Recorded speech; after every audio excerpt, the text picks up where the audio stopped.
My name is Frank Oefen. I'm the founder of the Class Foundation, and this is obviously our first event after the summer. So we have a big screen where we can all show your holiday pictures and cry a bit a little bit about how amazing summer periods can be, especially in countries like this. But I'm also, when I was asking a taxi driver yesterday, is everyone back in Milan? He's like, yeah, more or less, everyone is back in Milan. The schools, I understand, are starting this week or next week. First elementary school, primary school, and then university. So nice for us also to start before the academic year really kicks in with all these people that are involved in student accommodation at large. Spoke to many of you already this morning at an amazing site tour of Collegiate. Thank you so much, Collegiate, for hosting us. I think that was a wonderful insight into state-of-the-art student accommodation, one of the first projects of that scale here in Milan.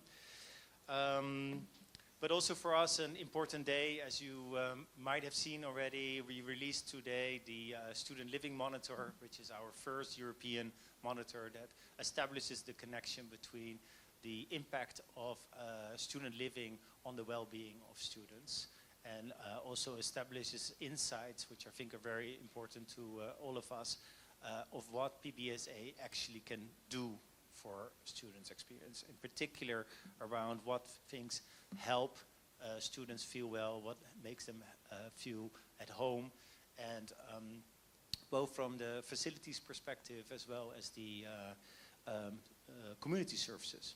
And one of the most interesting things for me that also Kellyanne will pay more attention to was that the sense of agency was really important. So students that feel that they are in charge, that they make choices is really helping them. But also that just having spaces and having programs available is not enough. You need to really engage with students, really make them participate to get the positive impact. And I think today also here at Talent Garden, where you see a lot of people busy with studying, developing, working together, also an organization like Talent Garden really supports the community and is very actively engaged, and is a great example of how that can work here. So we're very happy that Talent Garden wanted to host us. As I mentioned already, Collegiate, great to start of the day. Thank you for hosting us there. And then later today after this program, CX will also show one of their new projects here in Milan with drinks. So we're not just talking, we're also seeing, sharing best practices. And today, I will start with a conversation with some of the pioneers in this market to talk about the purpose and the potential of branding in particular. That's a short conversation, and then the rest of the program will follow.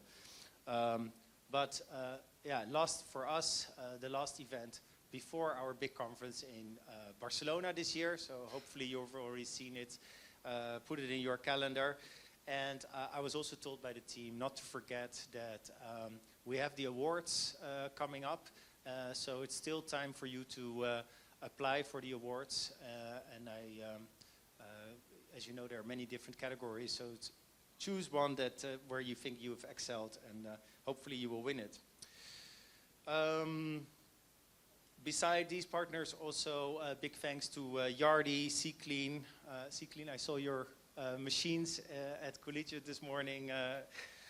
45 minutes and 30-minute sessions were available, so that was great. Yardi, of course, a great property management system platform. Joined us as partners this year. Housing Anywhere here also with team, supporting partner for many years already. And ICO, which is part of Sofia Lux, a key free access solution. But that's for the opening. I hope to, is Ari here as well? No? Well, otherwise we'll start with Mark and James. If I could invite you here to the stage. We try to say with branding is obviously in a new industry, something that is not, there's not a long history, there's not a lot of examples yet. But for me, one of the interesting things about the conversation about student accommodation at the moment here in Italy is that there seems to be a lot of misunderstanding, right? In the media, there's a very negative framing of student accommodation as it being out of reach, not accessible to many from a real estate perspective. But I think in all the markets that the class has also been operating, especially those that are in early stage, is that what student accommodation actually is much more than a real estate solution. And I think today we already saw a great example of how you can really build community, how you create services and shared facilities. So I think that's, I like to see this conversation also in that context, is like, what can branding do for us, as a way to explain to the different stakeholders,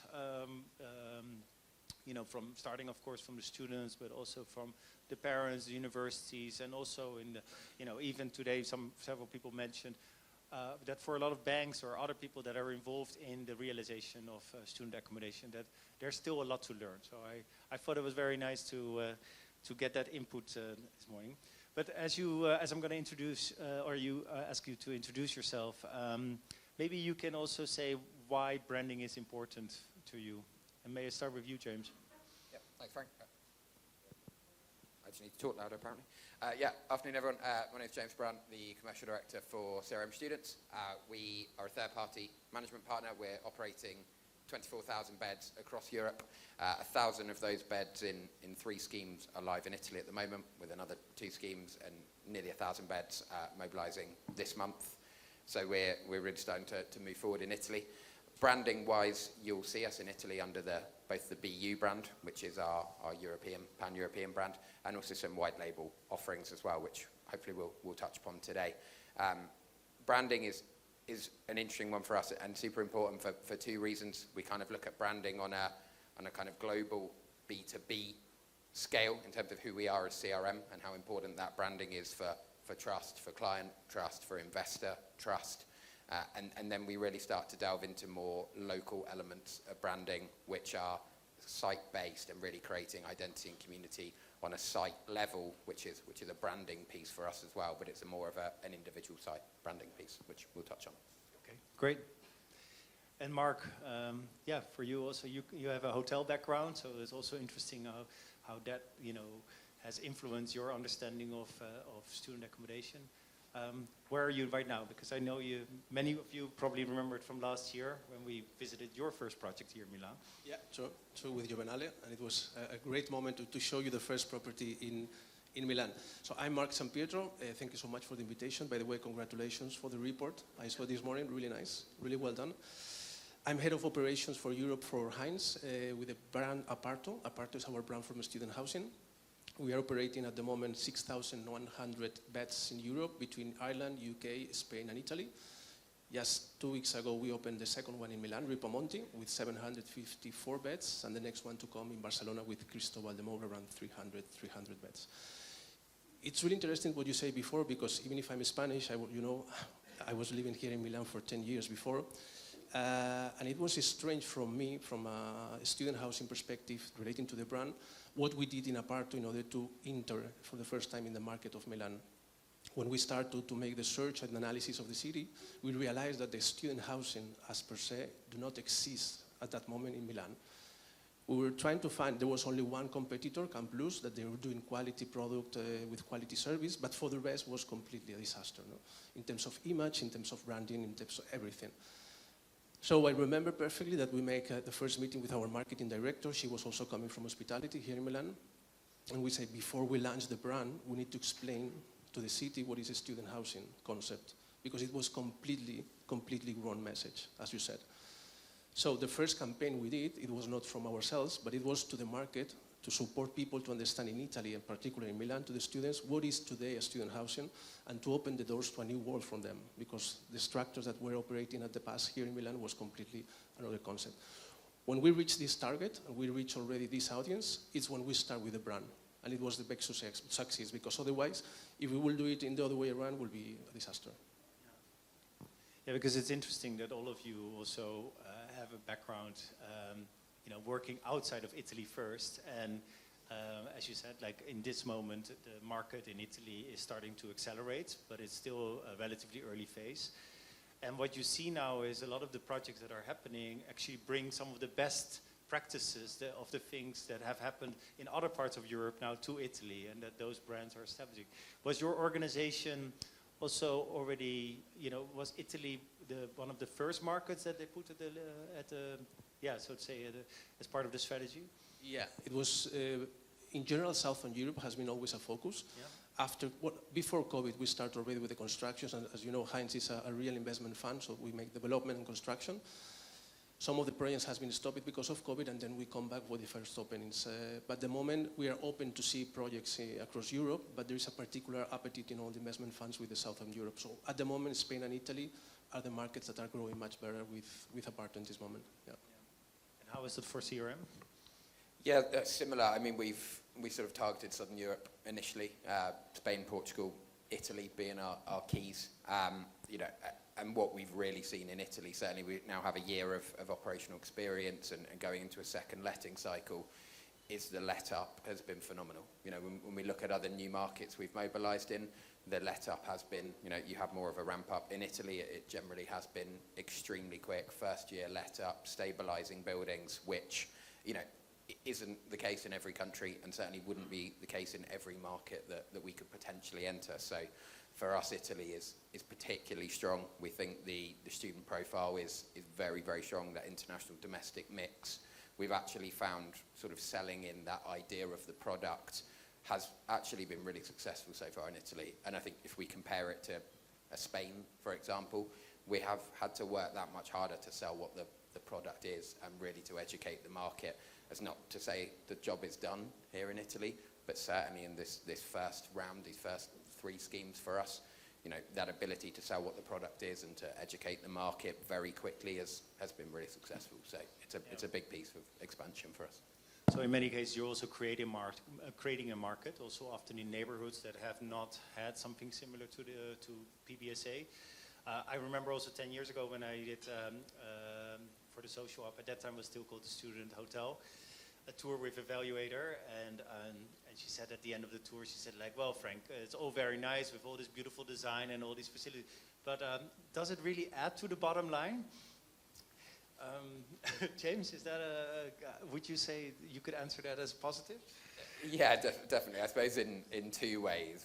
One kind of come on to, which is literally what does it add to the bottom line, but I think everybody's quite guilty of doing this sum of parts thing, right? It comes back to, you were asking earlier about affordability.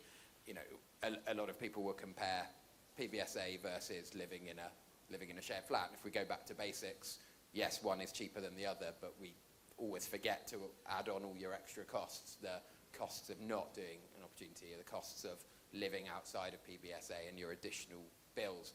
We're very guilty of that, or have been guilty of that in terms of PBSA, people understanding what you add. So having a great gym, does it necessarily add 50 euros a month to the rent? You probably can't rationalize it like that, but when you put together the sum of parts of what PBSA is, it does hugely affect the bottom line, because that brand experience, the buildings that you're developing, the whole piece around PBSA is adding to the bottom line, because you can't possibly achieve those rental levels without the experience that comes with it. And then on a very practical level, having strong community, having strong brand, having strong amenities which fit into your offering, they absolutely, of course, they affect the bottom line through very obvious ways. Higher number of rebookers equals less marketing, less cleaning, reputationally being strong in the market brings new people to you. There's clearly a bottom line saving, but it's much bigger than that as well. It's about not just looking at things individually, taking the sum of parts with the offering that we have. You mentioned a lot of different components or benefits, so to say, of having a good brand. Sometimes in the beginning of these conversations, I thought often people associated mostly with design, but you're talking about reputation. And do you also see that, what dimensions of reputation are important when it comes to brand? Maybe you can pick one up. Yeah, I was thinking in that guy that tells you this 10 years ago, if he comes now, he will be completely surprised. Just to let you know very quickly, so at least in our case, we are spending more than the double of the budget during mobilization period in marketing with brand, more than the operations. I think this is clear for us, no? The brand, the power of the brand, that, as you said, no, can bring benefits and return of investment very soon. What we, with Heinz, when we make the construction and the development of the buildings, it's true that it's a really quality building, for sure, but it's missing this particular part that we need to operate them, no? And to be close to our target, that are guys, as you know, from 18, 20 years old, the first time that they go out from their places and they need, or they want to find a place really quite close to their needs. And this is when we start talking about design from the buildings, not only from the brand perspective that is already in place. We did a great job in order to be an international brand, because we has been born in Ireland. So at the beginning it was a quite Irish brand.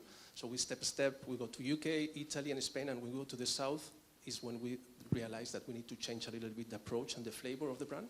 And this helps a lot to go to new markets. So this is from a brand perspective. From the design perspective, what we are doing is, as soon as the building has been already open, it's not a lot of decoration and design inside, because we start working from a business perspective with universities, from art and design universities, in order to bring students to our buildings and let them to make the design.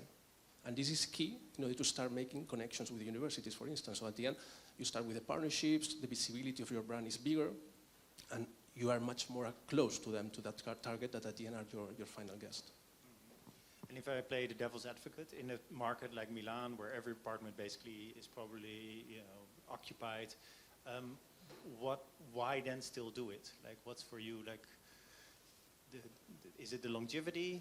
Is it the other stakeholders that you need to get on board? I think it's 360 degrees. It's for all of them. It's not only because our clients, our students are asking for that, but also in terms of investments, in terms of banks. They want to attract also the building, and the attractiveness comes from the design, for sure. No? The first impact, the wow effect, the famous wow effect, at the end you need it. Otherwise, you have a nice building. The problem that we have is that we have an average of 500 rooms, so it's not easy to make nice 500 rooms building, but at the end, with these collaborations and partnership, you achieve the result. Yeah. But James, you also mentioned that you do white label. Do you see for you the value of the brand at a global level, or do you see it more effective when it's localized? I think it's both, and it depends on your perspective, but talking about site level brand, for us, it's hugely important to actually create a brand or an identity for that particular site. So we're actually quite agnostic towards the CRM brand or the BU brand that we use. We think they're strong brands, and we think they're particularly strong B2B in a room like this. But on a B2C level, actually we think sometimes you can do more with a local level brand, be that white label, be that site identity.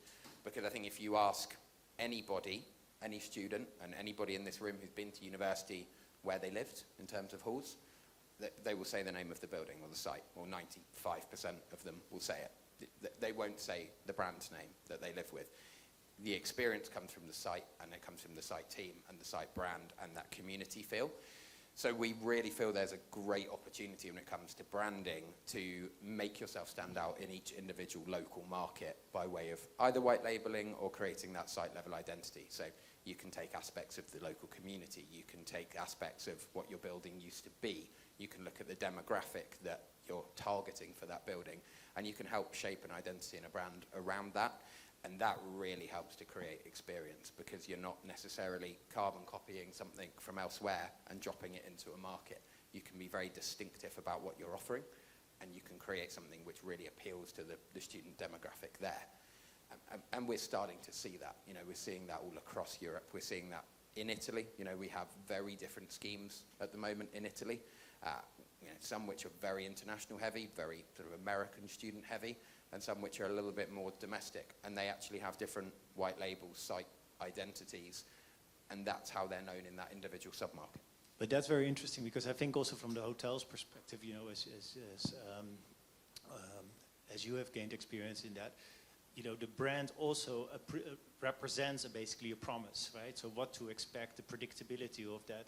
What you're saying is that your strategy would allow you to work in different markets with different sets of amenity services. Is that something that you have considered as well? Absolutely. Do you have a 4-star, 3-star, 2-star apartment? Not yet, but I think it's a good idea for the future. Yeah? Because okay. at the end, when someone said that you are expensive or you are cheap compared to other properties, in a certain way, I think in the future we need this kind of segmentation in our same business. It's the same as hotels. At the end, your target and your spending proposition will be changed depending on your social status, the cultural, the trip that you are going to do, the destination you are going to do. So at the end, it's normal to have this differentiation, even if the brand is the same. So maybe it could be an idea for the future to differentiate with the stars or with another segment. But I think it's interesting, even if it's the same brand. I think you're absolutely right, and the key to that is having the stability of whoever you are behind it. So Aparto, Heinz behind the brand, CRM, BU behind the brand, that you can have a house of brands, and I think that is where the market will go. But you then, as a consumer or an investor or a funder in the room, you need to be able to see who is sat behind that, and that's where your strength of reputation comes in. Yeah, but at the same time, when you look at the collegiate project today, in a neighborhood that doesn't have these kinds of brands yet, or at least not in the hotel segment or retail even, it seemed that they created a market and actually at a premium price. But it's interesting, yeah, indeed, also because a lot of groups also are now talking about smaller cities, like smaller university cities with lower rents in general, but also possibly lower costs, but still running a business with all these amenities and services of the premium brands is not always feasible. So differentiation there. Okay, great. Yeah, I think it's a shame that Ari's not with us at the moment, because he would have a very clear view on this. I think that they've iterated their product over years and have improved and improved and improved, and it's say his name and he appears. Yeah. I think that what you were saying about the hotel market, like segmentation, hopefully not with stars, because that's also in the hotel business, not necessarily. Hey, Ari. Hi. We were just complimenting you on your scheme that you showed. Not my timeliness. But what else do you think from the hospitality perspective? And I know hospitality is an important theme for you also, Ari. Do you predict that PBSA will start adapting in the next 10 years? I think if our goal, and I think it's the goal for all the competitors, is to improve day-by-day experience coming with the brand. We need to take people, at least in my case, all my team is coming from the hospitality industry. I think it's key. It's the only one, you can see it from the openings. When you are doing an opening, you bring people from your office to support in the opening because there is a lot of staff. You can identify perfectly who's coming from hospitality and who's not, because you have it in your mindset. That's why it's important, always talking about brand and marketing. In our case, what we are doing is that we put together marketing team and operations are the same team. And this is key, because if marketing needs to sell the value proposition and the experience that operations teams are doing and living and delivering, it's key that they understand what's going on in that direction. If they are completely separate departments, it's really complicated to explain to your target audience what your colleagues are doing, but you are not looking at. So that has been a really important move from our side. For instance, again, in the opening of Ripamonti last week, the marketing manager was there in front of the check-in process because she needs to understand and she needs to live the experience in order to then go to the communication and the branding in order to interpret it. And that means you have these teams in different markets as well? Exactly. Okay. Every single country has his own team. Yeah. I'm not going to fill you in on everything that we discussed, Ari, but we did wonder, because you have created, or this was our assumption, this new market here in the north of Milan, what your branding strategy was. James said, like, sometimes it's better to focus on branding from on a building-specific basis, whereas Mark was saying, like, well, you can also have multiple brands within a global company, so to say. What was the choice that you made? Because you've been achieving quite a premium market response, if I call it that way. We've been on a very long journey, and we have been trying to mirror some of the learning of hotels, in that they are much more professional than traditional sort of student housing operators like us that really happened grew along as the market developed, whereas hotels have been around for a very long time with very professional teams.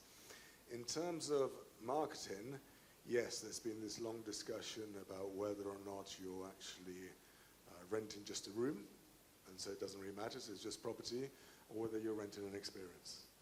And I think that the world has evolved. I've been going on for nearly 20 years saying that it will become more experience-based. And I think we're starting to see it. Yeah.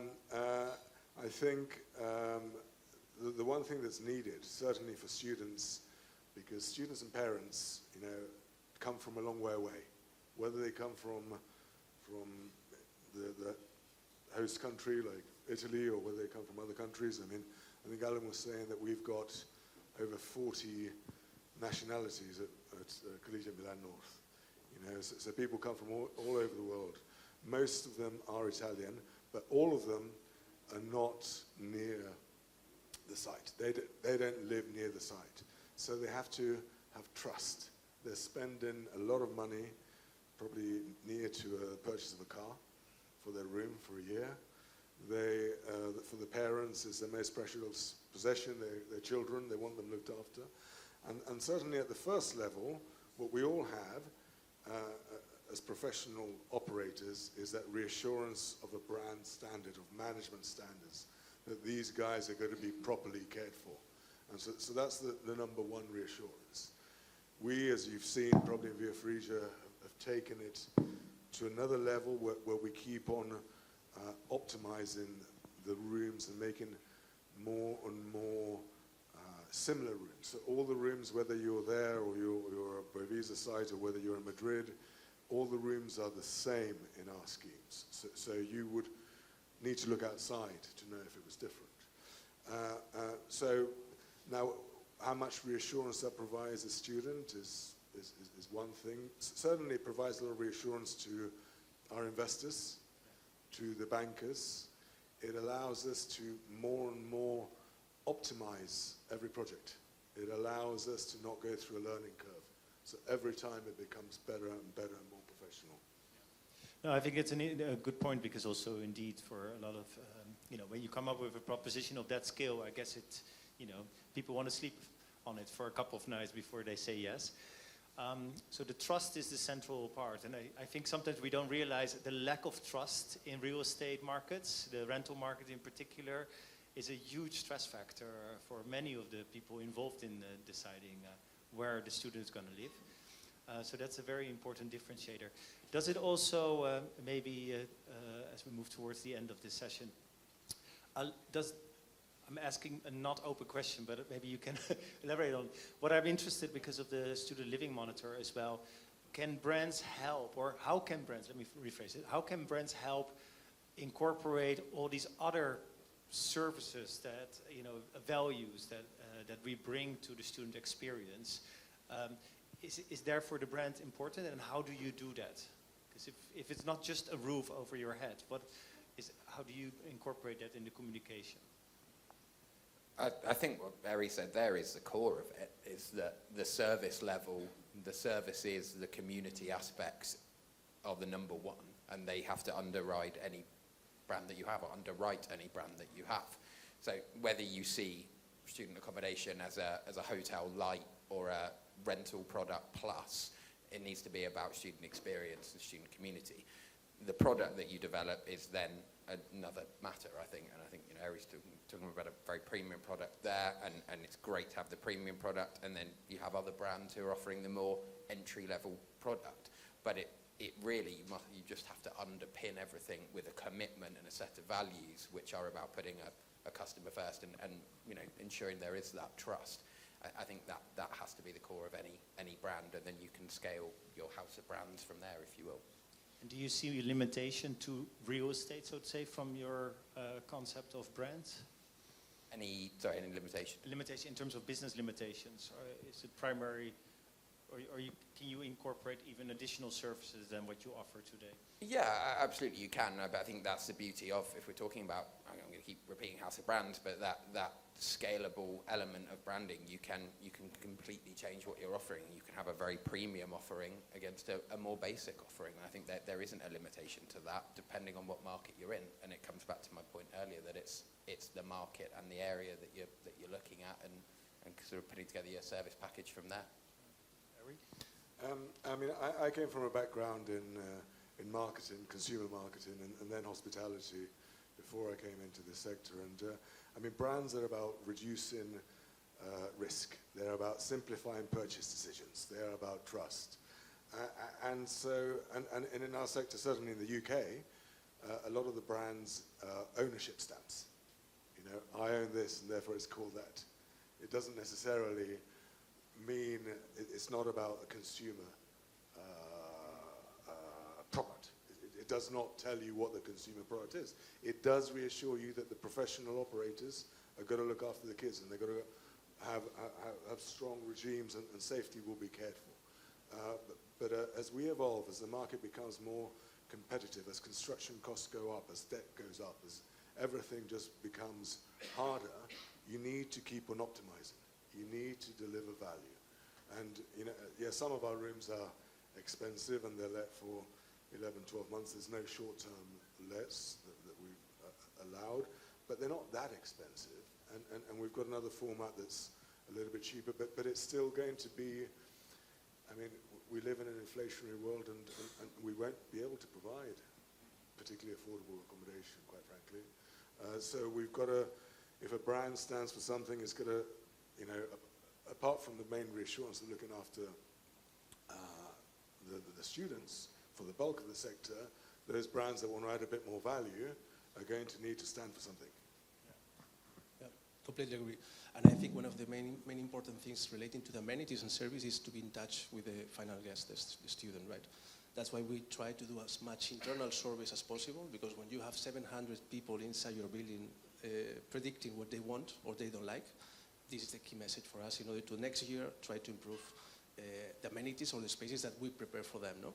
Just very quickly, some examples. We were thinking that the best thing to have, it was a super nice TV area, really well-proof sound, and then we realized that the students weren't going there to play music, instead to go to see Netflix films, whatever it is. No? So we need to improve and we need to learn from them every day. It's true that from a standardized, as you said, that is key to the experience. If you want to maintain the experience equal for all the properties, what we did is also, apart to have all these internal surveys, is also really important to deliver what they are asking.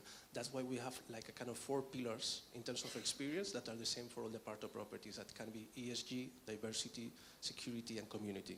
So all the events and all the service and all the amenities we do, we need to put in those 4 pillars in order to have consistency with the brand. So that's another element, the consistency, the service level, I guess also for attractiveness of to employees can be also a very interesting point. Any questions from the room or remarks? Someone that maybe made an observation this morning? Okay, then I'll go to my last question. ESG, or everything that is connected to concern, so to say, in the market at large. But I'd like to address in particular from a social, from the community's perspective, so to say the students. How are you incorporating that into your brand message and your service offering? Is it relevant for you? You know, we all hear that it's, for students, things are really mattering when it comes to inclusivity, environment. Is branding an opportunity to expand the dialogue with your community? It is, but only if you mean what you say, quite simply. You know, as much as sustainability and social aspect is very high on students' list, they see through it very quickly if you're putting statements out there, if you're creating brands which have the appearance of being sustainable and social and supporting them as students.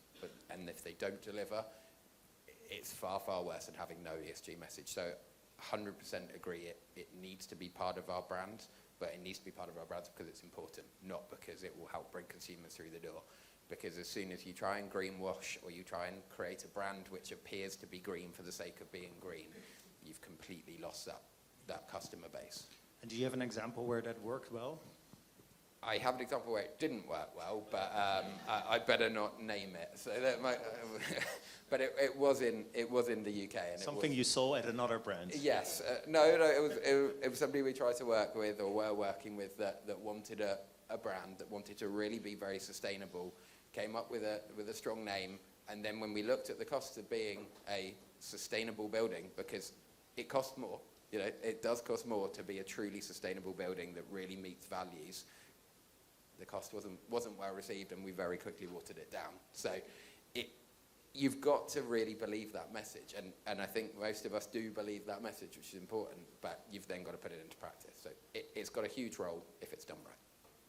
And I think it's also important, not only relating to ESG, but also from a social perspective. I remember when during COVID situation, we put the service of well-being and psychologists for free for the students.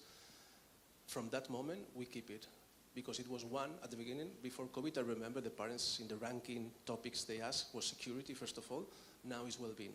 So that's why we want to maintain. So this kind of stuff is the one that I told you before, that you need to hear what they need, not only the students, but also the parents, in order to offer the best experience in that case. And it evolves. Exactly. Yeah, I mean, it is critical. It is hard to do because, and particularly it's been incredibly hard to do in the UK, and it continues to be hard to do because you have ad hoc developers building projects. And they are building projects on general performance specifications. They're just trying to build it for the maximum price and minimum cost. And so there's no sort of coherence and consistency. There's not the coherence and consistency that the hotel sector, which was more evolved and more homogeneous, developed. I suppose for us, yes, it is important. And it's good business because the biggest operating costs are energies and utilities. The biggest operating costs over time, capital cycle, are going to be replacements. So you would have seen, many of you that went to Via Fritta today, all the floors are porcelain, or you know, all the worktops are granite. Yeah, and they are because they're going to last longer. They might cost a bit more, but we work to specify them and put them in place, but we know the life cycle will last a lot longer. You've seen external blinds that actually can shield from the sun. The glass in the partitions achieves less solar gain. All these things we do because, well, we have a bit more of a luxury because we like to do them, but our investors will follow us, and students are right for these messages. They want to have a big impact, but it makes good sense. Thank you very much for sharing all those dimensions of branding in a multi-stakeholder environment, as you described it. I think it's really wonderful that, you know, since we started with student accommodation in Italy, that it was important in the beginning to build, to establish trust, to communicate, and now we're already seeing the evolution and how we also are incorporating changing needs of students and new understandings into our models. Thank you very much, all of you. Thank you so much.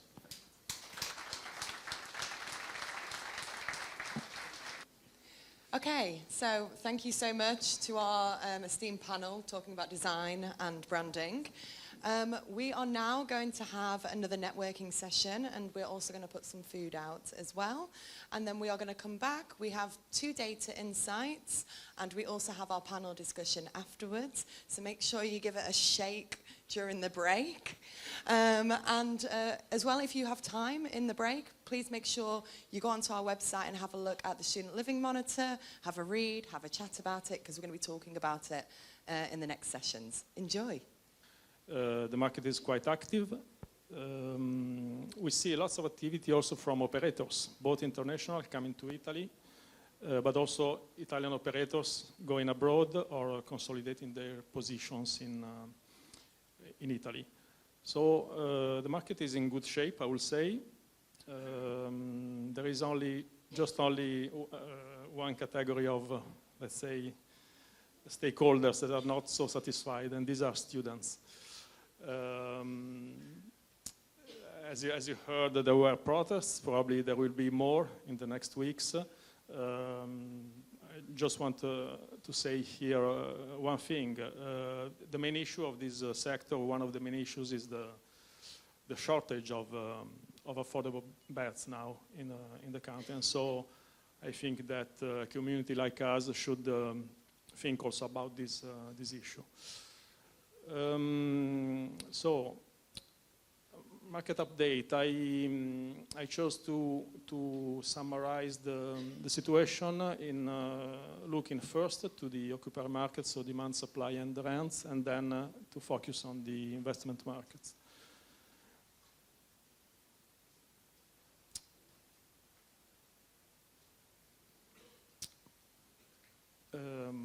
let's take a look to the demand. Here you see the student population growth in the last 10 years in the top 6 cities in Italy. In all cities we have an increase both of total students and of mobile students. The only exception is Rome, that actually lost students, both in total and in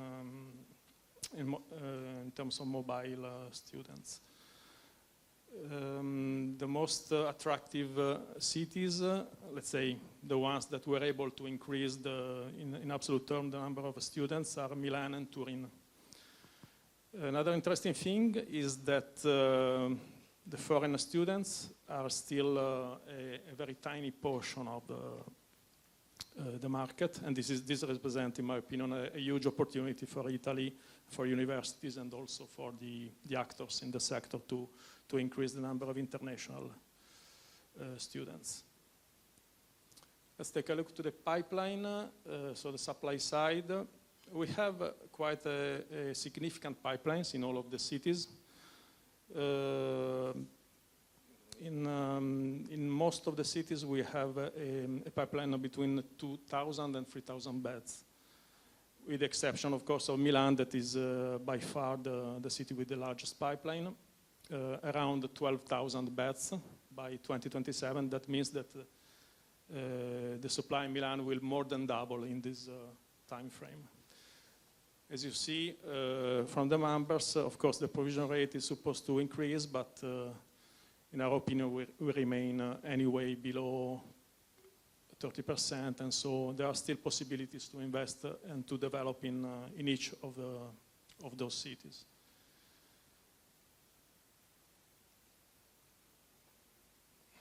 Sorry. This is the slide that I always like to look, because it's a clear picture of how much we still have to do to reach provision rate in line with the European average. Italy is last in this ranking. This provision rate is calculated in this graph on the total student population. We are at 4%, well below the European average of 13%. Interesting to see that the provision rate of Italy is very close to Spain and Portugal, and so these are probably the countries now in Europe with the largest opportunities to invest. And this is not a case that many actors of the sector are looking to the southern countries, considering them as a single country sometimes. Let's move to the rental dynamics. Rents are growing, no surprise, not only in Italy, probably in every European university city. There are different drivers, from inflation rate to the trend towards mobility and flexibility by students, but also by young workers. Part of the supply in Italy in particular is dedicated to short rent to tourists. We had a great year, and also 2022 was a great year for tourists, and part of the supply was destinated to this kind of demand. This we see another important driver, the increase of the interest rate for people looking for a house. We had an increase of around 250 basis points in the last 18 months or so, and this means, of course, that part of the demand that is looking to buy will need forcibly to rent. So we can say in few words that there are different targets, different categories of demand, from students to residents to tourists to families, and this demand compete with each other for a supply that is still quite low, also in light of the slowdown in the development of new assets. This is, let's say, the natural outcome of what I just said, the increase of the rental levels we considered here for cities. We stop at 2022.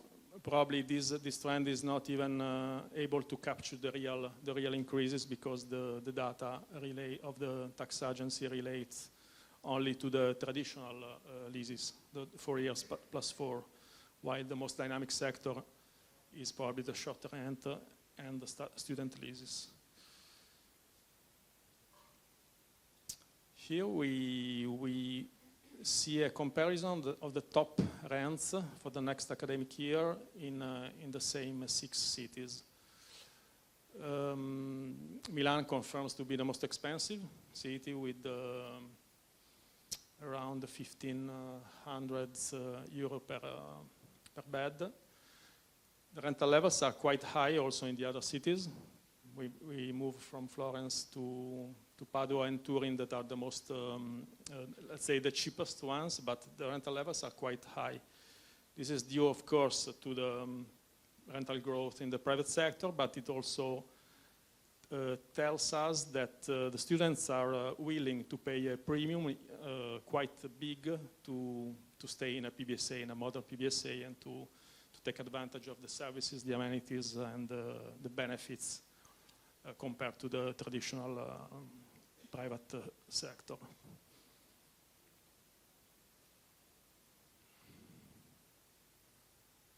Okay, now for the first section, now let's move to the investment market. In the first half of 2023, the market has been quite flat, the investment market. We had volumes below by 64% compared to the same period of 2022. It's one of the worst results in the last years. There are different reasons for this. In particular, 2 are quite relevant in my opinion. The financial costs and the construction cost increase.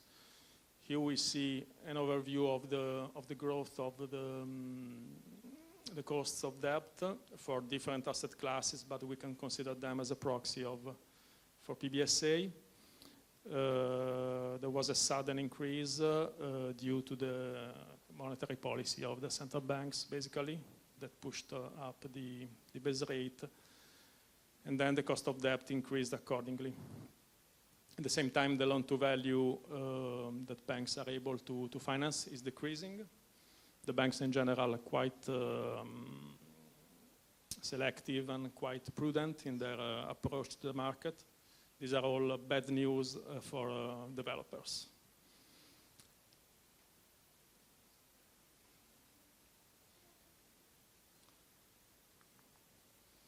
Here we have instead graphs related to construction costs increases.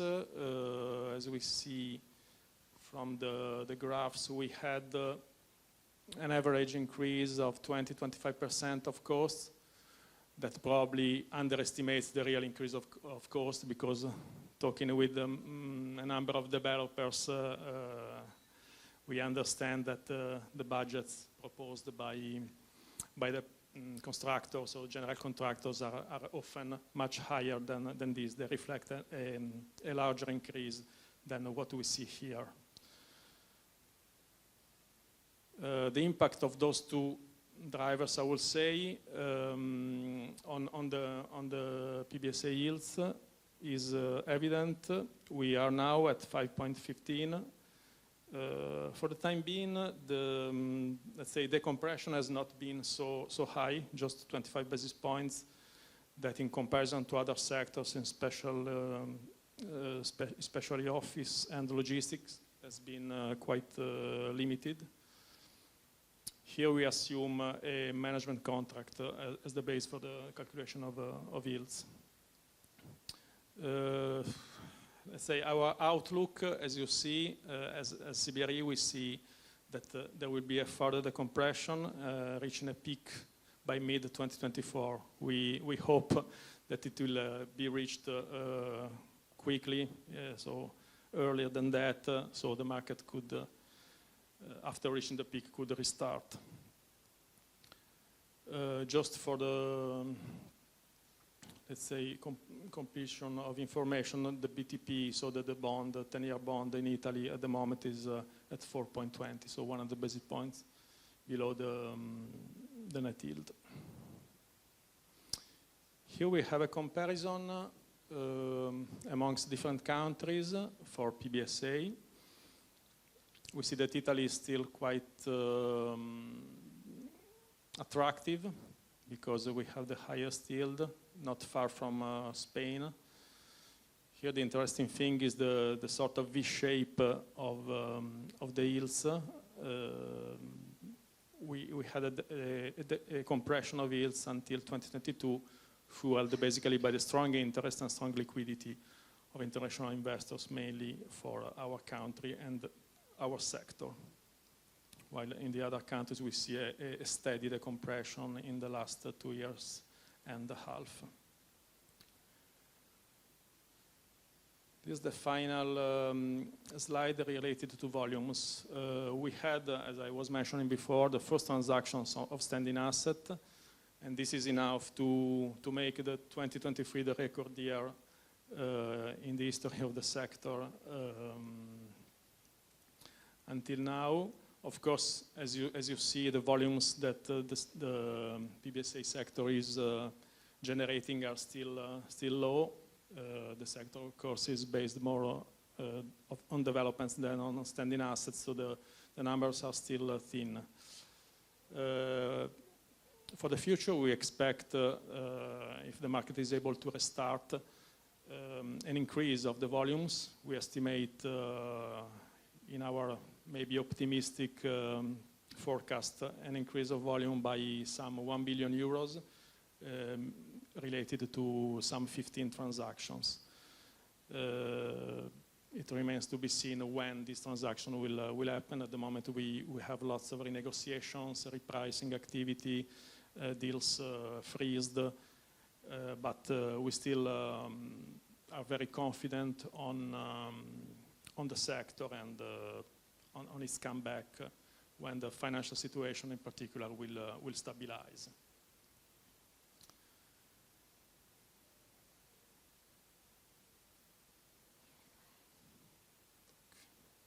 Here are the key takeaways, sort of summary of what I just said. I will stop here, also because I would like to keep some space for Q&A in the case. So thanks for listening, and in case of questions, of course, I'm here. Thanks to everybody. Do we have any questions? Oh, we're a quiet bunch today. Could get you to sit down to stop talking, but you don't ask any questions. Anything? Oh, go on. Oh no, I was just going to say, in terms of, you said investment yields obviously with management contracts. I was just wondering, I mean, in Italy there's a tradition of lease contracts as well. How are you seeing the investment market moving for buildings with lease contracts? In terms of yields, I would say that now lease contracts can have a premium of around 25 to 50 basis points. In the future, I think that the two types of management can coexist, because leases are still a good option for a certain category of investors. For instance, German ones, a majority of German ones. But also Italian funds, they don't like to take let's say the industrial risk, and they prefer leases. The issue with the leases is that often the agreement are not enough attractive to make the numbers work. This is the only question. But we are also seeing some kind of hybrid forms put ahead by some operators, in particular Italian, but not only Italian. And this can, we can find a good sort of way in the middle. I think that both contracts and maybe other hybrid contracts are still will stay in the market in the next developments. Good question. I see, yes, it's easier from the development side, it's easier in certain cities than others. Not necessarily because of political reasons, let's say, but in some cases, some cities, especially the smaller ones, has not maybe the capabilities, the experience, to sustain and to bring ahead a development. Consider that in Italy it's quite complicated to develop, especially PBSA, because as you probably know, we don't have a national law. We have different destination of use in different cities. It's really complicated. And I think that some of you probably will could tell their experiences and. But in this moment, no. I think that there is more awareness, also thanks to the new funds available, especially by the, let's say, at political level, but also at the local level. So I'm quite optimistic that in each university city it will be possible to speed up the process. But as you probably know. It's quite difficult. We for sure to push the development process. We need a sort of simplification of rules, and it will be a very long topic to discuss. But I don't see any particular city. Putting hurdles to the development of new assets, honestly. I'm not going to introduce myself because you all know who I am, but I am going to introduce our Student Living Monitor. I know I briefly touched on it before. It is a pan-European survey. We worked with multiple operators across the whole of Europe. We actually covered 40 countries.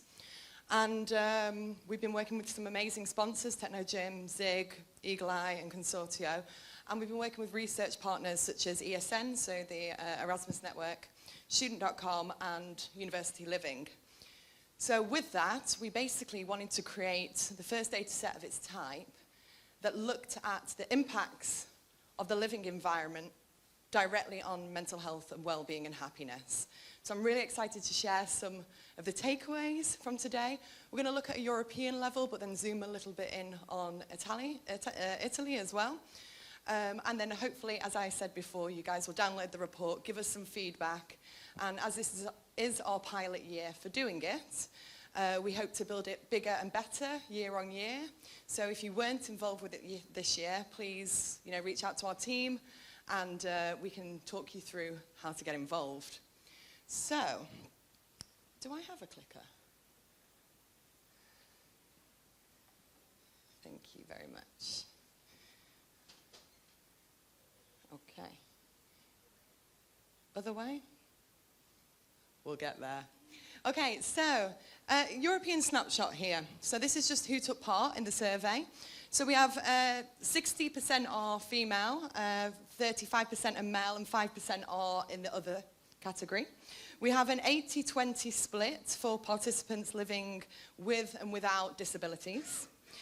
We have a 30-70 split for undergraduates and postgraduates. And then we have a 75% living in PBSA and 25% living in other. So this includes social housing, PRS, living at home, or owning their own house. So it does cover the whole spectrum of the living experience. And it was a complete 50-50 split on international students versus domestic. So I'd like you to give me a drum roll, please. Can we tap our feet or something? Oh God, I ruined that, didn't I? So the European average for students in Europe is 57. And Italy actually scored 60.9, so that was the second highest in the report. So huge congratulations to our operators and housing developers in Italy. What I want to state here is actually the metric system itself. So the MHI-5 is an internationally recognized and well-documented measurement. It is a matrix system that scores between 0 and 100. The bit that I want you to remember here is 60. 60 plus is actually classed as being mentally well, and anything less than 60 is classed as poor mental health. So although 57 is the average, actually it means that our students are have generally very poor mental health in general. We're also going to be using another metric system as well called the Wellbeing NPS, so you'll see it in this survey as well. And that's actually a score from -100 to 0, and then to a +100. Very similar. 0 is the cutoff point. Anything in the positives is a positive, and anything in the negatives is a negative. So obviously you can see here, Germany scored the highest, then Austria, then Italy. We have these people in the middle, and then we have Finland, UK, and Greece at the lower end of the scale. So the key areas of development that we identified from our survey was availability and choice, which we spoke a little bit about before as well earlier, engagement for well-being, inclusive communities, and targeted support. So I'm going to go into these each areas and talk about the recommendations that we have at a policy level and also for a community level for us guys in the room. So availability and choice. So students who have more control over where they live scored higher. And I think this is really important here when we're talking about availability, affordability, and the impacts of that. So this here is showing people who didn't get their first choice accommodation and who did get their first choice accommodation. As you can see, people who didn't get their first choice scored a lot lower than the people that did. And I want to, the two main themes that came out of this was, yes, lack of availability, but actually in Italy, over availability was affordability. So I think it's really something that's quite interesting, whether we think it's the private sector's responsibility or whether we need to work with social housing, but what does that mean in general? But I think there's also a really unique point here as well about giving agency to students. So them feeling like they don't get their first choice might be a reality at the moment. So how do we give them agency to maybe feel like that they can have multiple choices? You know, this is an opportunity maybe for our partners that work in the tech realm, Housing Anywhere, Student.com example, that could potentially maybe help give agency to students. So I think this is really important. The impact there falls from 53 to 47 as the difference. So, you know, it's quite a big drop. So the policy recommendation here is more student housing desired of the typology, targeted to student needs, commuter patterns, and amenities. And the community agenda is we need to build up housing choice and give more agency to students. Anybody got any questions at this point? No? Fabulous. So our next section is engagement for well-being. So even people that sometimes use facilities, we saw a massive increase in well-being. So the often users were the highest, the sometimes users and the never users were much, much lower. And then there was, quite interestingly, a very large proportion of people that do not have access or don't think they have access to facilities support. So in the next section here, you can actually see from the MHI 5 ratings, I'm going to highlight these two areas here in particular, community lounges and games areas and shared outdoor spaces. This green column are people that use it often, and the red section is people that don't use it. As you can see here, the massive impact on living that is demonstrated from this, and then coming up next was gyms, cleaned rooms, laundry facilities, and then bookable spaces. I just want to, cast your minds back to a couple of hours ago when we were walking around the Collegiate's beautiful site, the impact that those spaces must have on people. But I think what's extremely important here is when we talk about ESG, that this is a tool that we can really, truly measure the services, amenities, and support that we have on offer. So hopefully this can start to shape the way that we are actually designing our buildings. Just missed the point here. 50% of people within our survey from Italy did not have access to shared spaces. So that's also something as well that I think we need to take away. So here we're going to talk about policy recommendations. So we encourage people, policy recommendations. The SLM's purpose here is further engagement to encourage and incentivize new developments that enhance the community and well-being experience. For the sector, I think it's extremely important that we take those facilities and spaces as top priority when we're building new developments.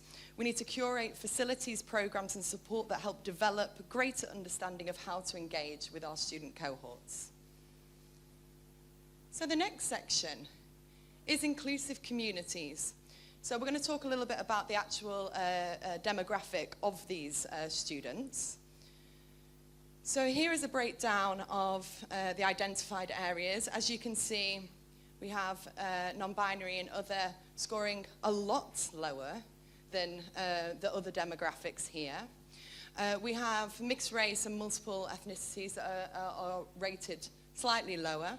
And then in the corner over there with the dismal 43, we have people living with disabilities and long-term illnesses. So I think it's also really important that when we think about students in general, that one size does not fit all. And actually our amenities and spaces are very, very important from people that are from non-traditional backgrounds and are from vulnerable groups as well. Any questions? No. So the recommendation here is to improve community programs by understanding the needs of non-traditional students. As I said, one size doesn't fit all. And for the community here, we need to increase well-being from non-traditional student groups. So, targeted support. So, we've got two graphs on here that mean two different things. So I'm going to go through it in a little bit of detail. This one here is looking at mental health services, again, which we touched on. I remember Heinz mentioning earlier this morning that they put a psychologist on site during COVID and then they never got rid of it because it was well used. And then we're going to talk a little bit about cost versus affordability. So, when we're talking about mental health services, although we have people that so often and sometimes use these services with very low or lower scores, I think it's really important to say that these people that do use it are the people that need it most. So the people that are actually using our services are the people that do need it, that do have access to it. So people that do have access to mental health services but never use it score higher. So that's really important to understand that the impact and the people that are using it are genuinely the right people that are using it. But what I think is interesting here is more than 50% of participants don't believe that they have access to any mental health services. And their scores are lower. So I think there's also an opportunity here for us to develop our mental health services overall. Have I explained that well enough? Okay, great. In terms of cost and affordability, this reads here, I could easily handle an unexpected expense. And at the lower end over here, it says, my finances are a constant worry to me. And as you can see, each stage of feeling financially secure, the decrease in the MHI-5 gets lower and lower and lower. So affordability is impacting people's mental health, and services and amenities do need to be heightened and more accessible for students to be able to improve and support them in the right way. I keep running ahead of myself because I summarized this in my previous one. So the recommendation here is more scholarships, more focus groups that experience on financial distress, more mental health support services and easy access, and for the community in this room, inclusive support. So seek partnerships with mental health providers, charities and specialists. And then also more help and offer of help to those suffering with hardship due to their rents. So I just want to see a raise of hands of operators in the room that offer some sort of financial support or guidance in your programs. We've got YouGo, we've got TSH. Advice, yeah, mental. From our operators, can I see a raise of hands of people that support mental health services? Well, that's slightly more, so that's good. That's good. But there is definitely a lot more room for improvement, as we all know. But I think this is an extremely important conversation that we should be having. So that's the end of my summary. I hope that you can dig a little bit deeper in the report. As I said, the report breaks down 40 different, covers 40 different countries, and we actually have 11 targeted countries where we zoom in even further.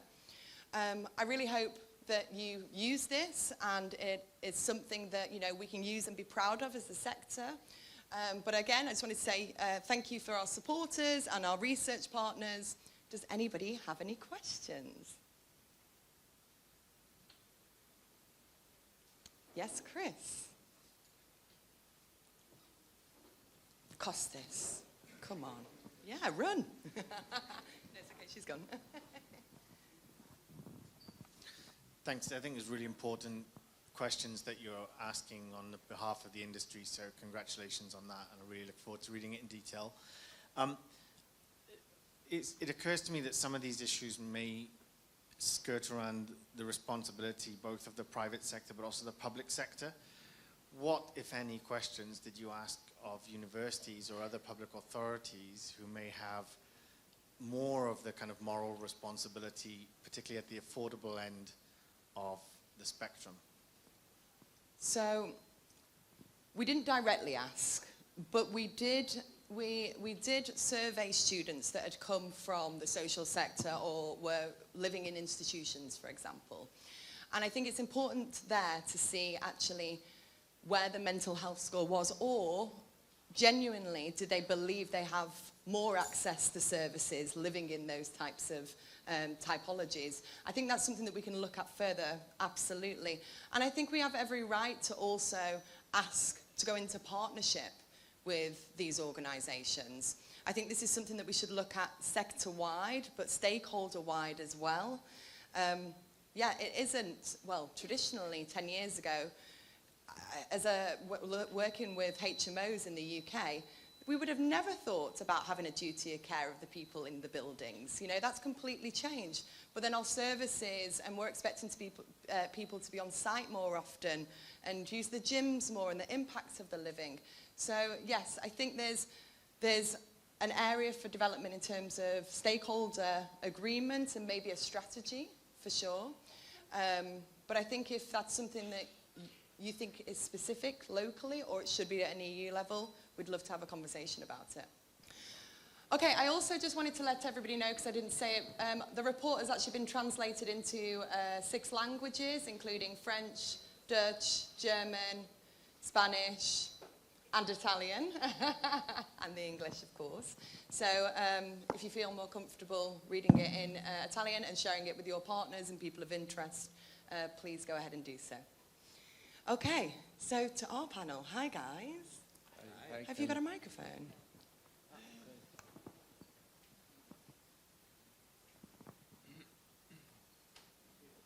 Thank you so much. So, we've got an amazing panel today with some of the best operators in Italy, if I may say so myself. Yeah? And we're going to have quite a wide conversation. We're going to talk about the evolution of PBSA and the impact on hybrid services. We're also going to have a look at, talk about student mobility and the impacts of international students coming and not finding accommodation before they get here, and what that means in terms of operations. And we're also going to look at and talk about the challenges around availability, choice, and affordability as well. So quite a mixed bag. What I will do is I will ask some questions, and then what I like to do in my panel discussions is open it up to the floor. So if you've got something to add, I want you to feel like you can also be involved with the conversation instead of maybe asking questions at the end. I like to try and keep it as jointed as possible. But what we're going to first off start doing is we're going to introduce ourselves.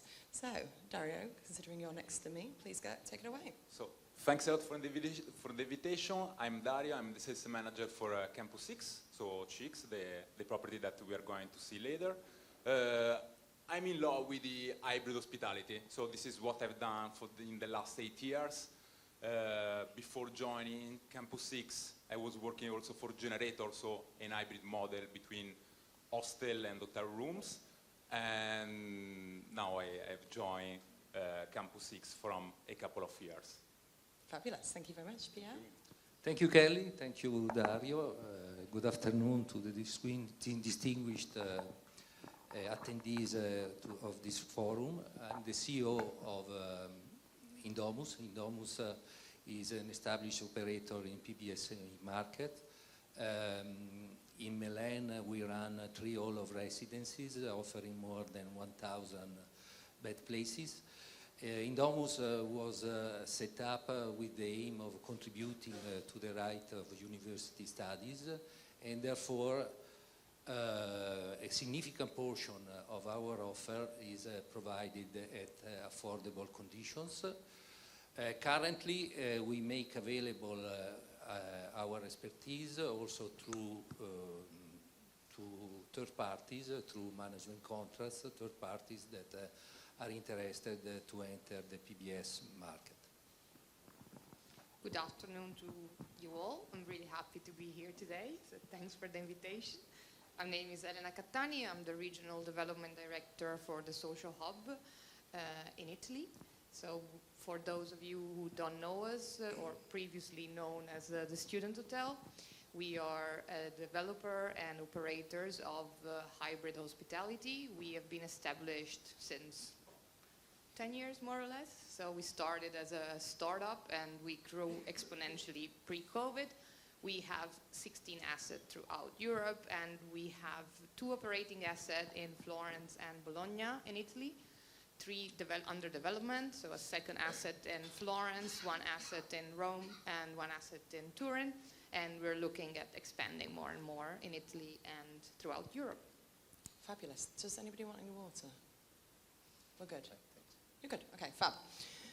Hospitality first, yes? Okay, so we're going to talk a little bit about the evolution of PBSA. You know, we've spoken today about, the evolution of design, branding, our services around well-being and community and happiness. So I kind of wanted to ask you guys, what are the kind of notable trends that we're seeing that are influencing this evolution of PBSA? And how are we prioritizing that in terms of creating inclusive communities in our buildings? So I'm going to start off with you, Elena. Start with me? Yeah, of course, why not? Well, we sort of had a natural evolution into the hybrid model, and we sort of invented it, or were the leader front runners in it. And it happened automatically. We started with the idea that students deserve better, and we saw our students earning and growing in our facilities. So we started really seeing naturally how the existence of the community and our doing, which naturally became connecting people and connecting students through meaningful experiences that automatically started happening in our buildings, added value to their experience. And we sort of turned that around and made that the center of what we do. So we really build, because we have a very strong real estate department, spaces where our guests, not only students, can learn, stay, work, and play all at once. And we do that through really a full program where we have connectors that really organize more than 200 events per month, where these events become opportunities and occasions to meet and get jobs, get further increases in their careers or in opportunities. We have ambassadors, and these are really figures that we have only in our assets that are strictly linked to the local community, so to artists, local entrepreneur. And this creates a bit of a bridge between the people that live in our facilities, work there, enjoy the spaces, and the rest of the city. So this creation of the community and the impact that this has on the social level for our guests and for the surrounding has really been the added value. You have to think that within our 16 buildings, we are merging almost 200 nationalities. We are the official Hotel Pride for Amsterdam, for example. So we really make everyone welcome and try to offer whatever the need is, a solution for it. So I think that's, it really became a bit of our mission at the center of it, beyond only hospitality, to really answer to the needs and create a community group. So that's how we did it. Thank you. Pierre. Okay. I believe that additional services and amenities are instrumental for creating a higher level of socializations and well-being. And therefore, being this socialization and well-being a key objective of the service offered by PBSAs, amenities have to be built within our premises, and services has to be expanded progressively. There is an issue that additional amenities and additional service may conflict sometimes with the objective of affordability, and therefore this is one of the major challenges on which Indomus is focused to, let's say, maintain a high level of satisfaction through its customers without increasing the cost of their stay. Yeah, I think that's something that always crops up is, you know, how do you balance the experience and putting all these amazing things in with the cost? I know James mentioned earlier that you know, they were opened up to an opportunity to go completely green with a third party, and just when they looked at the business case for it, it was just absolutely unfeasible. And I always feel like there has to be a choice. You know, you can't just seem to. We haven't seemed to find a sweet spot fully yet, I think, in terms of doing that. Sorry, Dario. Would you like to answer about the trends that are happening? Yeah, because, you know, the first panel has been very inspiring for me, because I've heard that in Italy you need to educate the market about the PBSA, and I would like to stress out that we need it also to do it for the hybrid concept, which is what allow us to open our doors to the city, so to the local events that we can share with the community, that is day after day more important for all the PBSA.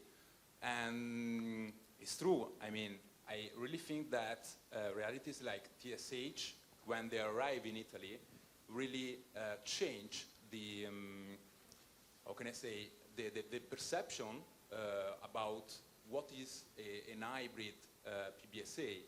And, you know, when I've started to develop the business for an Italian PBSA 8 years ago, and they were trying to create the short-term product, it was really tough. And now, thanks to all these realities that are coming from north of Europe, everything is changed and is much better. But when I've been in Amsterdam and I've seen Hotel Casa as an example, I mean, I guess that they are the first hybrid PBSA born in the 50s, 60s.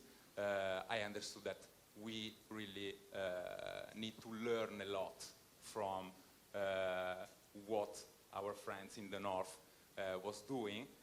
And thanks to this, I'm really happy to see that an Italian company like Campus 6 is opening in Naples in a couple of years, a property where you're going to find co-working spaces, like here in Talent Garden, short rooms for short stay, room for long stay, and also dorms. So it's going to be a full hybrid, totally inspired by what happened in the north. And I mean, it's changed, and it's changing very fast, the perception from, and I'm talking also about the B2B customers, because it was really tough also for the tour operator to understand what we were doing inside the PBSA with the short-term rooms, and now is much better.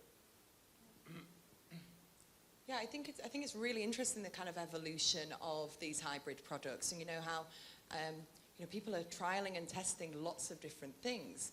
But at the end of the day, if something it does work, then I think, you know, working together as a sector and being able to, you know, work alongside each other, because I think the red thread through everything that you were saying was actually you have to, as my grandma would say, become part of the furniture. You know, you have to be connected to the local community. You have to have ambassadors. You have to, the design can't be too far-fetched. It's got to have its own brand and its feeling and create a sense of community, but it has to still be part of the city. And I think that's really interesting. And also, I think there's, we went and saw Collegiate today that are solely student focused as well. And I still think there's room for all of that in the market because, the market's big enough for all of us. Yeah, interesting. So from the feedback the presentation that I gave earlier, do you have any kind of thoughts and feelings on that? Is it true? Is this something that you see? Do you feel connected to it? Do you think it's a true representation of services, amenities, and supports? Okay, no, because we were laughing with some colleagues also yesterday because we spend a lot of time in order to design better common spaces for our community, and so we designed this amazing study room. But what we have seen is that they prefer to study in the kitchen, as an example, a lot of times. So they always throw a spanner in the works, don't they? Yeah. Also along the corridor, we found them studying. So it's not easy from a design point of view, I guess, because everything is changing very fast, and also their needs are changing very fast, and the insights that you have shared before, especially about the well-being, I mean, also the mental well-being are very, very interesting, and I think that we need to focus on that. I give you just an example. I really remember some guys that prefer to stay inside a PBSA also along the summer. Why? Because if they could be back in their home, in their hometown, they will not have friends. While instead in the PBSA, they have their community, and it was awesome to see something that really changed their life in this way, and thanks to all that stuff. There is actually some student quotes in the report that we've put out, and Aranima, while sifting through the thousands of comments that people put, we were in tears, weren't we? And I really mean, I wouldn't be here today if it wasn't for my flatmates, or, I'm thankful for the opportunities that I have been given. I can now go home and, thank my family for supporting me through, just really, my housing manager supported me through one of the worst moments of my life. All of those things, it was actually heartbreaking but heartwarming at the same time. I think that's something we should all take away from, the hard work that we do there. Yeah, I mean, for the hard time during COVID, a lot of students spent their lockdowns into our facilities, and that helped them through. It was a tough time for all of us through different aspects, but also seeing how the flexibility of the model allowed us to also survive that and give still to our students the space that was needed, and the support was great.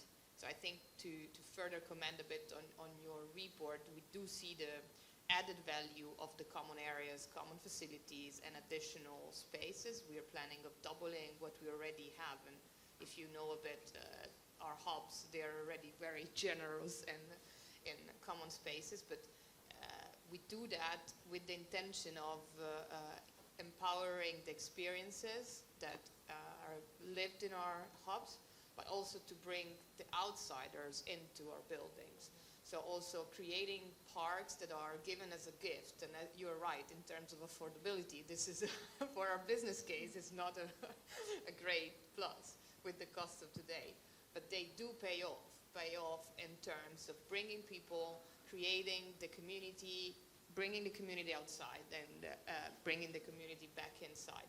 So we really tend to look for big parks, big spaces that can be given as a gift. Yeah. But they give a gift back in terms of how they're used. Yeah, again, the highest rated service that students said that they had access to was actually job opportunities and career advice. And what better way to do that than bring the local community and business in and connect them? Yeah. I would agree with Elena that communal areas are qualifying aspects of our offer. I keep telling my people that communal areas should be seen in our all of residences like laboratories, in which we can make marginal changes, and the marginal changes are done according to the suggestion of our guests. For instance, lately we found that people in single and suites would have liked to have places to prepare breakfast very close by to the rooms. So this year we added this. And small improvements that are kept in record also for the future developments, as it was said before. I mean, future developments are always starting from what we have achieved, and hopefully are a further improvement. We can only get better. Yeah, I think we've got to learn from Idol as well. Absolutely. And then also talking about, you know, there was this ideology as well that kind of we thought, or we were kept being told that studios, for example, created loneliness. And actually from our survey, actually said if you had community spaces, students were no less lonely, even if they lived in studios. So I think that's also something that we can use as justification and evidence that you know, our products do work in terms of justification. I want to talk a little bit more about the challenges around availability, choice, and affordability. So I kind of wanted to pick your brains in terms of urban development. You know, Mark spoke about, you know, all the opportunities, you know, 4% provision in Italy. There's obviously tons of opportunity. But I also know, as he mentioned, there's also a lot of difficulty as well. And then to pile on top of that, the cost of construction, the issues around getting things delivered on time. I've spoken to so many operators here today saying, you know, my building was 1 week late and we had to put people up in hotels, and, you know, half the building wasn't ready for 6 months. And, you know, this is something we all know very well. You know, so can you tell us a little bit more about those challenges that we're facing? And, yeah, is there anything we can do about it? You know? Yeah, would you like to go first? Well, you know, looking at a few charts presented by Marco. First of all, the increase in cost of construction and the increase in cost of capital has clearly has an obvious impact on the future cost of using our all of residences, so has a negative impact through an increase in tariffs. Another chart says clearly that in some cities like Milan, probably there are still rooms for, let's say, being competitive and having a demand by increasing slightly the tariffs. Clearly, the increasing cost of construction and cost of capital, I think that is crowding out the opportunities of development in the smaller cities, where the real estate market is more depressed. We have to do what we can as PBSA. First of all, obviously, the efficiency has to be considered firstly. But then for the future construction, I would see some opportunities. For instance, in some cases, leveraging on structures available at neighborhood level could allow that by building less, the construction cost of PBSAs would be lower. Then, in terms of tariffs, like already some operators do, there are some services that do not add directly to socialization, like cleaning and changing linen in the room, which can be stripped out from the tariffs and offered on demand, obviously, if there is the requirement. Then there is the issue of ESG, and particularly E of ESG. So green is nice, but if it costs, is a little less nice. So basically, the recipe in my opinion, that, for instance, the utility cost can have some incentives, in the sense that if the consumption within a room is lower at a certain level, we could give the opportunity to give back some portion of the tariff, or increasing in case is higher. And at the moment, the technology, the building automation technology allows for that.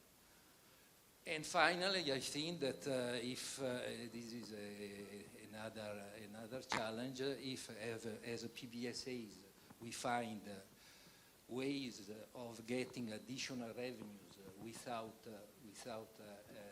that this revenue comes from students, it would be easier to have a positive bottom line and the result that rewards the investors. Yeah, you covered a lot there, Ben. Anything else? No, I fully agree with what has been said, but unfortunately the result is that the business models don't work in smaller context, especially for us. Our model is based on this hybridity, so on the fact that we can count on multiple factors bringing in, so not only on students, and the community, the common areas, the fact that we organize events, and we have at the district level a huge source of events incoming from not only food and beverage, but meeting and events. And more we create an offer that is really 360. So I think that helps us to be able to offer a more comprehensive experience, and that, of course, has an impact on affordability of what our offer is. Of course, and then you see, you know, all of these challenges and barriers that we're facing in the sector, and then we seem to have this, particularly in Italy at the moment, with all the protests that have been happening, and this very, very heated kind of debate that's happening in terms of around affordability, you know, amongst not even just students, I think the whole living sector as well. But I kind of, it is a difficult topic, but, there's been a lot of media backlash, particularly around the protests, and particularly around blaming the PBSA sector for impacting affordability. I know you've got some views on this as well. It'd be interesting to hear. We've been on newspapers quite often lately, not always in a positive way, and I think it's been a bit instrumental, because I really see a lack or a missing opportunity with the PNRR and everything that is going on in Italy, where we had the possibility of counting on public funds, and the politics in general would have and should have used those funds to answer to a public issue, which is what they had to do, because it was their duty. So there is an issue around affordability, student accommodation. We are extremely sensible about it. We're worried about it. And we would like to contribute, but using the private sector and what our product is to see us as the problem is the wrong way of looking at it. So we are more than happy to work together with the municipalities, public authorities, politicians, to use our model as an inspiration, or to be together finding a solution. But it still is a task for the public to answer to the public need of affordable housing. And that is something for the students that is needed. Then there is our offer, and it's another offer. So there's the two sides of it. And I feel the way that the media are currently using it is really not driving the attention towards the right part. There's a lot to do with politics in it, of course. But I think that's our side of the story, and it should be brought out as it is, because we do not have public funds. We are not the ones that should answer to the public emergency of affordable housing and affordable student accommodation. We do offer something that has a lot more to it, and has a 360 offer that is the private sector offer, and then there's the right of every student to have an accommodation on the public sector. I mean, it's also, I would like to add that it's an old problem in Italy. I mean, the past year we were with the class conference in Madrid, and they have done in the last 8 years is to cover the gap that we are still having in Italy. And what happened also, we have seen some slides about it also today. Along the pandemic, there was a lot of flats that were rented to the students. And also I would like to add that a company like Generator they've done a pivot along the pandemic, so they've started also to sell their rooms to the students. So what happened from late 2022 is that the offer from the flats and from other hospitality properties is not yet in the market and has exploded. I mean, we are with the students. We work for the students. So we are on their side and we are waiting answer from the politics like it's because this is what happened in Spain. Yeah. Anything to add? I would fully agree that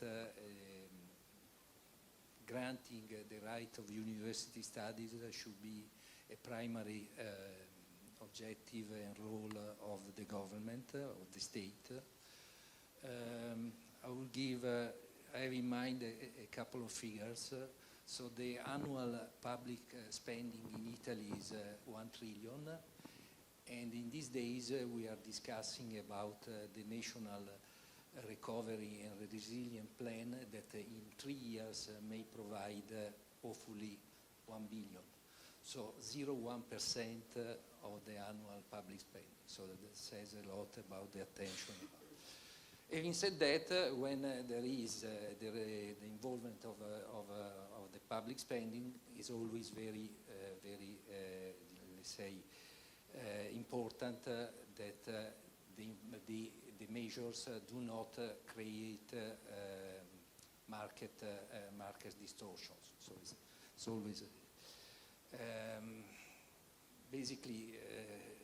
I think that also regarding the media that basically accused PBSA operators, I think that is very disappointing about the role of press and media, because I believe they didn't fully do their job, and their job is to provide the right information. And if they had provided the right information, they would have said that at the moment the bulk of the offer in Italy is still provided by the private rented sector, and the PBSAs are just a relatively new source of offer, and whoever knows something about economy knows that additional offer tends to depress prices and not to increase prices. I realise I said after every section I will ask if you have any questions, but I've been rolling through. We've got one last section, but has anybody got anything to input about that? Anybody? Any thoughts, feelings? No? Oh, yeah?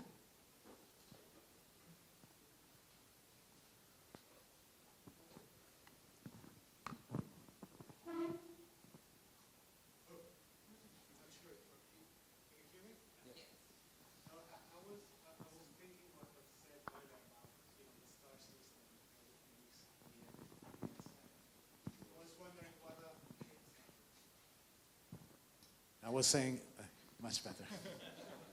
This is, loud enough. Now, I was thinking about what was said earlier about the possible star system for the PBSAs.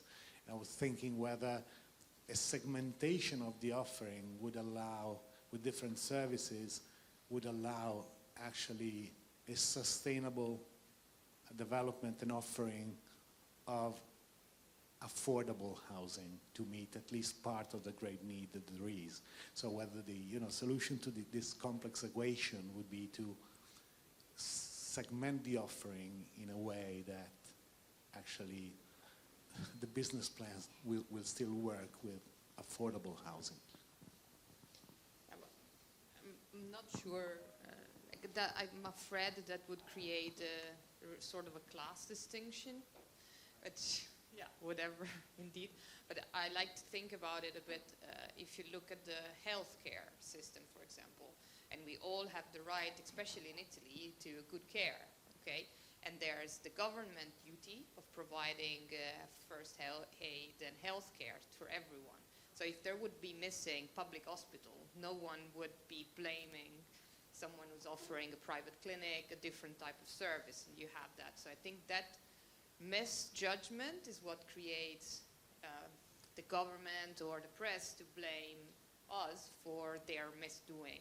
Then, of course, creating a scale would help in clarifying that. But there has to be a basic threshold that the government takes care of. And then there is a premium plus, and we do this also within our facilities. And we've been talking with some press, especially in hot cities like Florence and Bologna. And I was really surprised by, probably also because we have these very nice spaces, how they perceive us as being extremely expensive, which is not the case. So if you start looking at the rates and what we offer, it's not that we are offering a 4-star or we're not affordable. So there is a really misjudgment from the public, and the media is really, I think, a bit responsible for it. I think that's a really interesting way of looking at it in terms of like kind of public health care in that way. I think that kind of makes you understand it a little bit more. It makes it a bit more real, I guess. It is interesting though, because I have seen schemes that have done that in the UK, in London. I'm not going to name who it was, but it was very, very highly publicised in the press, where they had a luxurious half of the building and then an affordable part of the building with 2 separate entrances with separate key fobs and whatever else. But then there was literally just a barrier up in the hallway. You could very much tell it was the same building, and it was just labelled everywhere as the poor entrance and the rich entrance, and it really did create that divide in the building, as in, yeah, and it was quite badly received. Yeah, so I just also depends how you do it, I guess. I think it's an important debate. It's a very important topic that we need to move to, but of course, I mean, more supply is what we need. As you mentioned, supply will create choice, will create some competition. I mean, with us, we have some affordable rooms at Via Frisia, but they don't know that they're affordable. So they're not treated differently. So they're open the same people, they look the same, they feel the same, they have the same service as everything. But I think one of the interesting things will be the way we can look at these solutions is, I mean, I also shouldn't have mentioned that I used to teach at university, I used to be part of the university sort of background, that people like Collegiate and others that are good at design, we can help with some of these solutions with the public. We can help with the public bodies. We can help them spend money wisely. I mean, we've helped with 3,000 beds scheme in the UK for University of Hertfordshire. We've done big projects, but it needs that we can help them with design and bring in the quality if they will then provide the resource, but it can't just be wasted. Yeah, that's really interesting as well, because even in the UK with universities and institutions in general, a lot of them just sold off the product, which would have been the affordable options, because they didn't know how to run housing, because they're a HE institution. And or they didn't have money. Yeah. Anybody else got anything to add? No, okay. Well, we'll go on to our final section then, which is, Sorry. Do you see the short stay income element as more of a challenge or an opportunity? An opportunity in the sense to drive income and drive viability of projects, but then a challenge in the sense where there are other projects where the short stay just doesn't stack up and projects just become unviable? For us, it's a really good product. So we do address, and we have guests that are in general nomad workers, and they do use the short stay a lot. So we have a special product, a special type of room where there's also a small kitchen inside, and all the services, collateral services. We offer bikes, we offer a gym subscription, we offer the laundry. There's the space where even someone that needs to wear a suit can iron their shirt. And this creates really this mix between people our age and students, and you see them together talking, chatting, having opportunities. So for our model, this has been a good opportunity and is growing, especially after COVID, because more and more people are looking at staying, working, not going to the office, and maybe they want to stay where they're based, but they're still working, or they move for a certain period. Can it be 1 month, 3 months, 6 months? And at least in our hubs, this works a lot. So I would say that short stay is certainly a trend in terms of request also of students. So it's something that has to be followed with attention. Indomus has made at the moment a decision that given the high pressure and high demand of students, short stay is a very marginal portion of our business. At the end, short stay for us is just the request of friends or parents that will become guests to our clients. I would also say, however, that PBSA is a city market, so I'm talking about in Indomus, which is focused on Milan.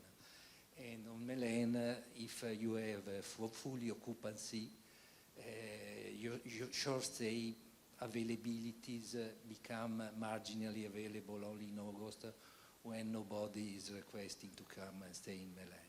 Other cities, Florence for instance, certainly, but not only, provide much better opportunities for this business, which is, I repeat, is part of the future development of our industry. Anything to add?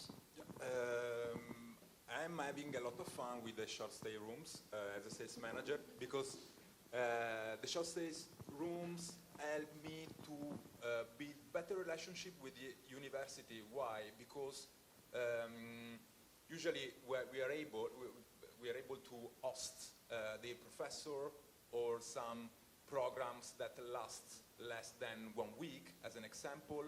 And also I love it because I'm able to host local events, and usually we are able to organize something for our community related to that event. So it works very well. On the other hand, you need a revenue manager, you need systems, tools, so... Or a better communication with universities and cooperation with universities. Eri, do you mind if we had a conversation about this earlier, and you were the other side of it, so do you mind if I bring you in terms of how you would answer that question? Yeah, I mean, for us, we don't like to do short stay at all for 2 reasons. I mean, one is very intensive, it's very specialist, it takes a lot of cost, and we've had to do it in large scale. You know, we've done hundreds of projects in the UK before this, and we had to operate some late buildings, big 500-bed buildings completely as hotels, as short stay.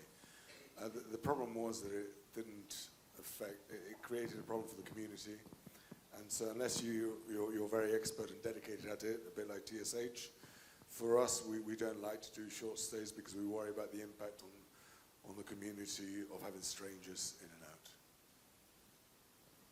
Just the last thing, and you also have double brand reputation, which is tough to manage because it's totally different. And Anybody else want to add anything to this conversation? You're not going to raise your hand as soon as I look down at my computer, no? Okay, so our final question, guys. We're going to talk a bit about student mobility. We had a conversation in our pre-conversations, because we do prep for these, I promise. And we spoke that a large amount of international students actually turn up at their host city without accommodation, which is crazy. And we actually found, the class did a bit some research, and we did an article a couple of weeks ago. ESN stated that 38% of international students on Erasmus turn up to the cities without accommodation. Like, that is crazy. In Italy alone, sorry. How's that impacting us, and what does that mean, and how do we solve that? I know Filippo was meant to join us on our panel today and unfortunately couldn't. He represents CARNS, which is an ecosystem of private universities across the whole of Italy. He actually did a survey for us around this, which I'll give you some statistics on it after, but I kind of want to ask about what the impacts are of that. Okay, regarding international students, I would group international students coming to Italy in two classes. One class is made up by international students that are following the entire university programs, so they tend to stay one or even more year up to the end of graduation. And the other one, a class made up by exchange students that, especially thanks to Erasmus, has become a significant factor. Now, I believe that the first class has the same problems in finding an accommodation as domestic students. It's not good, but they are not discriminated. The second one, instead, especially because their request comes very often at academic year underway, really are in troubles. Now, I believe that we could do something. It's a matter of planning, and planning with the higher education institutions. Higher education institutions have inside IRO, International Relations Officer, which probably are in the position to know the flow of international exchange students arriving. So if we manage to cooperate better with them, at least we could put the exchange international student on the same bad level of the other students. Yeah. Yeah, and I think also not to forget about domestic students and home students as well, because I do know that that is a problem there. I just had the statistics from ESN. So, Dario, Alan, yeah. Yep. About this, I took part the past year here in Milan, it was October or November, to this amazing project. It was called Home. It was organized by ESN, Politecnico di Milano, some European universities, Housing Anywhere, and some PBSA. And basically the answer was a platform, and I believe that that's the way where we need to go in order to have better data about the market, because also in the first panel I've heard something where I totally agree. I mean, hospitality can teach something about this, because Booking.com now is the first source for the market data. As the same, Airbnb is the first platform where you can go. I found some data about the flats. So I think that a platform is the answer to this. Yeah, I think that's really interesting, because we do have the likes of like Housing Anywhere, Student.com, University, those guys who probably do have this type of data, you know, what rooms are left in the market, what does that mean? And yeah, no, maybe it's, and I know you do a lot of work with university partners as well, but also maybe we also then need to, as the actual people providing those houses, build better relationships and strategies with them, and then have a look at, you know, where, you know, the gaps are, the challenges are, and being able to make better provision. Have you got anything to add to that? No, not much. Like, luckily, because there's simply not enough rooms. There's simply not enough beds. So build more beds. We have a certain ratio that we like to keep, and we're always fully booked out at the student side before academic year starts. So we have our partnership, and like, who comes first gets the room, and then a lot of students come last in, and we don't simply have enough rooms to cover that. So there's a lot to grow there, and again, I think the engagement on the public side has to happen. You see it from the graphic where Italy stands, like we're at the back for everything, and with this sector as well. So we do have a lot of international students as a brand. So in some cities, like in Bologna, we do also have a lot of a really domestic group of Italians that chose TSH, that love TSH, that want to stay in TSH. That's lovely. But yeah, there's not much I can add or help. Instead, like, we just need to build more. Is there anybody in the room from an operator that operates in Italy that has a data sharing agreement around this with universities?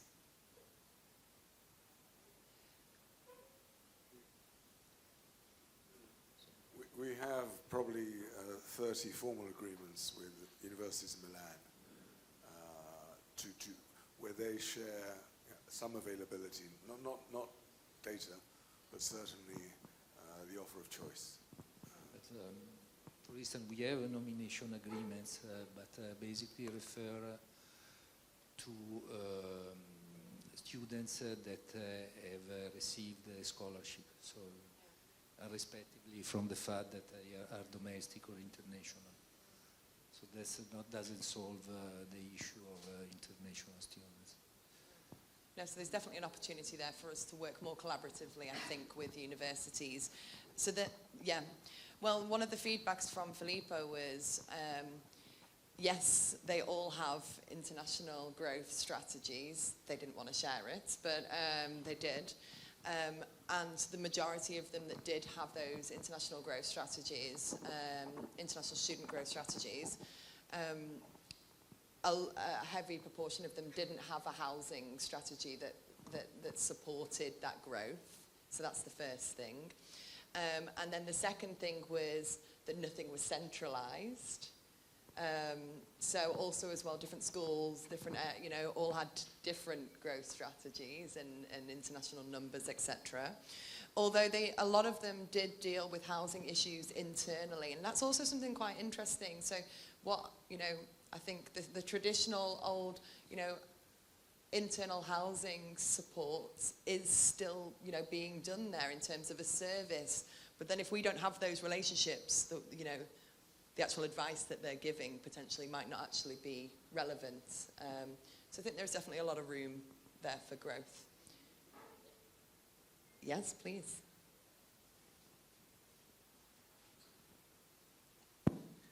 It was a similar situation in the UK about 5 or 6 years ago. You'd have a lot of international students who would just turn up with their luggage and kind of go from there. But because of the shortage now, historically that's happening a lot less. So it's more of a people talk. So naturally, you knew previously, you could turn up in certain cities. Chinese students could turn up in London, and they could turn up and find a room. That is definitely not the case now, and that is a historical thing. So less and less people. That will be something that probably happens here. People will start to know that you can't just turn up. You can't just assume that there's going to be a room like you did 5 years ago in the UK. That's going to play quite a big part in it. There's going to be the educational bit, but notoriously it's probably going to be organic. Yeah. Okay, we've gone past 5:30, so I think I'm going to give my wonderful panelists a huge round of applause and thank you so much for openly sharing.